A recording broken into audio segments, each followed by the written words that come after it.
Hello YouTube, this is LegoCrop75 back with another Lego MOC showcase video. And today I have my Armored Core next from Armored Core 4/4Answer. And yeah, here it is. So the Armored Core I have built out of Legos today is the GA America's mech, or next I should say, called Sunshine, the large version. And you can tell it's the larger version because it's got the heavier armor-plated arms and legs with the giant armor-plated pontoons in the front. And along with the MOC as well, I have an additional MOC, which is the overhead booster from the 4Answer, which was really cool.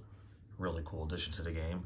You know, you just rocket in at like over Mach 1 or 2 into the battlefield while shooting your giant miniguns at targets as you fly towards them at faster than sound. So that was really cool.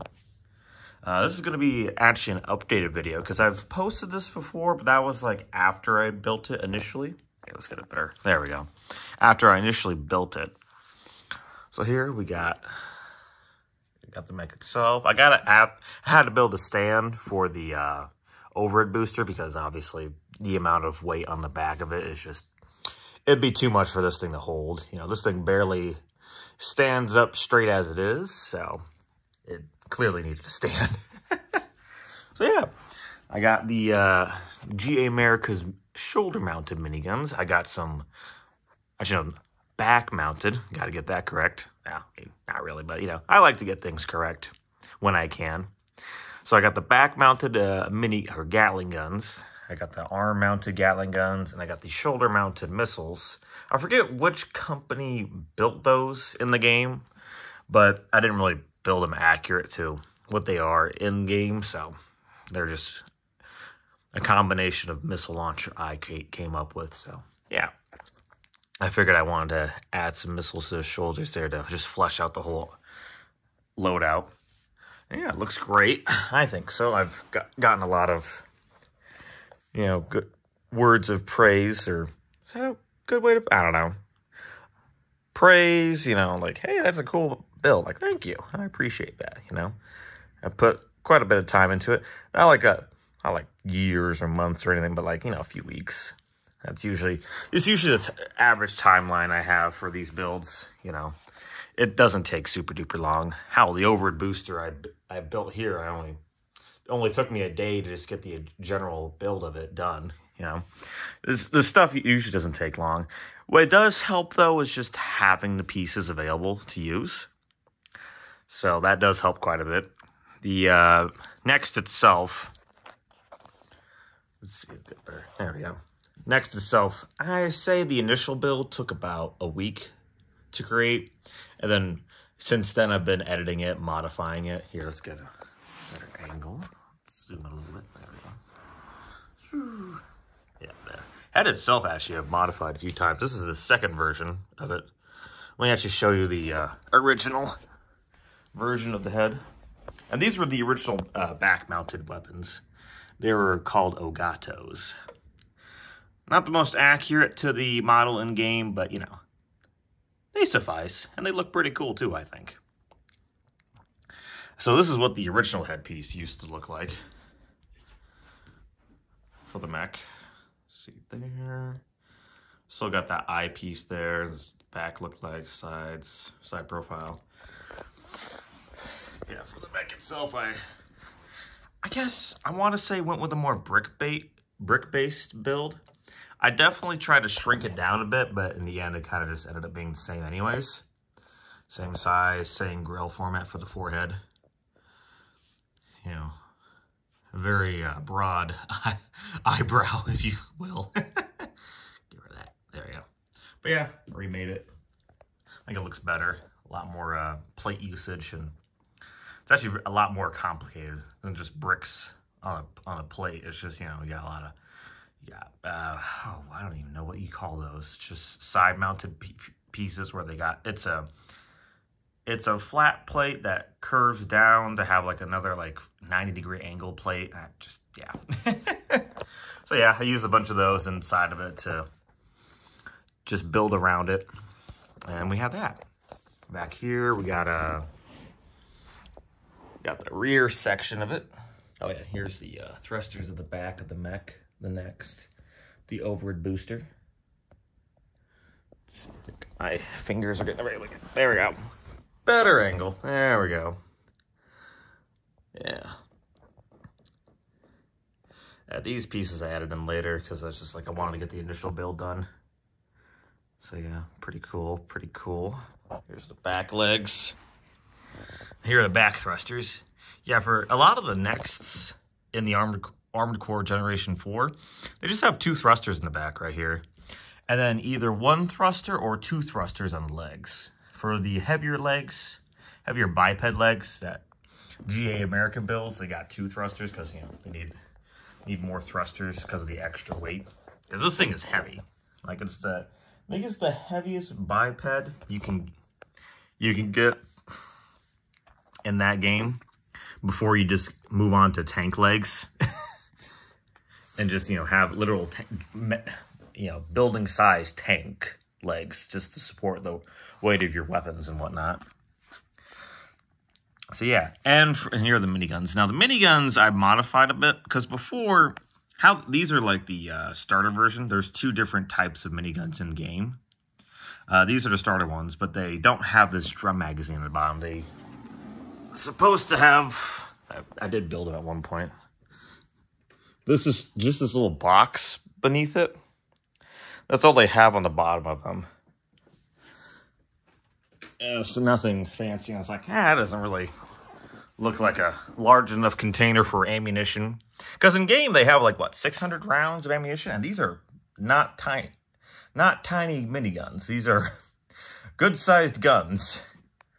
And the ammunition they fire probably is pretty good size as well. Bullet and casing, so. Yeah, I figured, you know, let me just slap on a drum.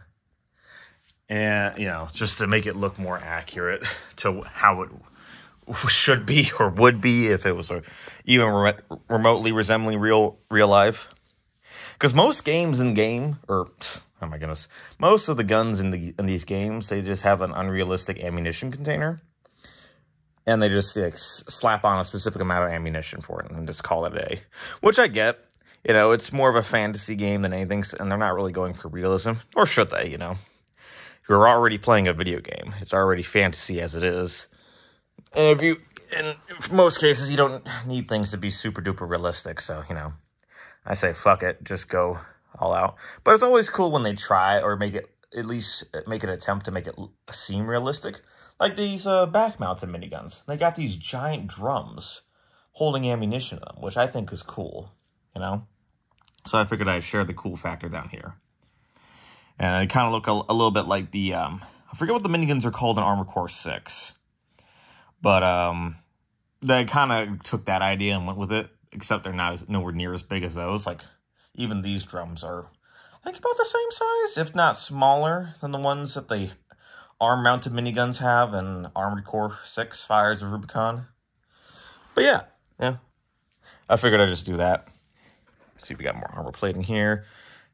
And I'll be honest. Well, for one, first thing I wanted to state is I did have to do a bit of a sin here, if you will. I did have to use some non-Lego pieces for this build. And what I used was, let's see, I think I can, there we go. If you see there, I used some Play-Doh it is? Yeah, fucking Play-Doh. I had to use some Play-Doh and just jam it into the gearbox there of the arm joints so that they would stay together better. Because with the added weight of the drum magazine and then the redesign of the miniguns, because these aren't the original version. The original version I had of these were extremely simple and much lighter. The barrels were the same, but yeah, these I've modified a few times, and because of that, they've gotten heavier. So I had to add something here to just help with the weight, or help with holding the weight for the arms, because the arms, these joints can only just hold so much weight. So I was like, all right, just jam something in there, like bouncing Play-Doh, just lying around from like a friend's bin of Legos. I just, oh, this is useful. So I use those and call it a day. I'm not unproud of it, but I'm not, you know, I'm not going to lie about it. You know what I mean? So if I ever make this, I doubt this would ever become an official Lego set, considering all the guns and Lego's general stance on guns and further stuff, despite having Star Wars sets, having laser guns and whatnot. Despite that, you know, I doubt this would ever be a Lego set. Unless I just call them laser guns and just call it a day. Then it would work. Because laser guns are okay. Bullet guns are not okay. And will that change if laser guns become reality? I have no idea. Probably not. Because it's much easier to just have a laser gun just, you know, knock someone out than it is to have a bullet gun knock someone out, you know? So, yeah. Anything else? Oh, yeah. The other thing I wanted to say is this basically just looks like a mech version of a Humvee. I mean, look at the front. Got the headlights. You got the fucking hood there. Freaking, yeah. It looks like a mecha Humvee. And, of course, made by the company GA America in-game. So, I feel like it's very accurate. And I feel very seen with this mech. As a proud American. Yes, proud American. So, yeah. Oh, and the overbooster. I didn't really talk about that much either. Yeah. In game, how these work is they're powered by Kojima particles. That's what makes these Nexts so powerful. They're powered by this science fiction fuel source called Kojima particles, which is basically just some fuel type, radiation fuel type. It also powers this bubble shield it has. It's not a full protection, but it's a damage reduction protection. You know, it mitigates damage by about, well, I don't even know what percentage it is. It depends on your primal armor. That's what it's called, primal armor. Primal armor rectification is the terminology used in game for how much damage it actually blocks. But it's purely made out of radiation, so everywhere you go, it just irradiates the place to the point where you just can't live there. You're like a walking Chernobyl in the game, Armored Core 4 and 4 Answer. And as far as I'm aware, that's the only Armored Core game where you play as a Next. I know in Armored Core 5 Verdict Day, you do fly to Next, and spoilers, obviously, but, you know, very few people can even get their hands on that game as it is. So, whatever. Spoilers. I don't even know if I'm going to... whatever. Fuck it. But, yeah. So, that's my MOC here. Very cool. I'm very proud of it. I don't know what I'm going to be building next. I was because you know I built the overhead booster, so I'm thinking, you know what? Since I have that built, I might as well build White Glint. So we'll see. I might look into that in the future, probably next week maybe, because school doesn't start back up until another week or two from now. So I got time to get working on that. So we'll see.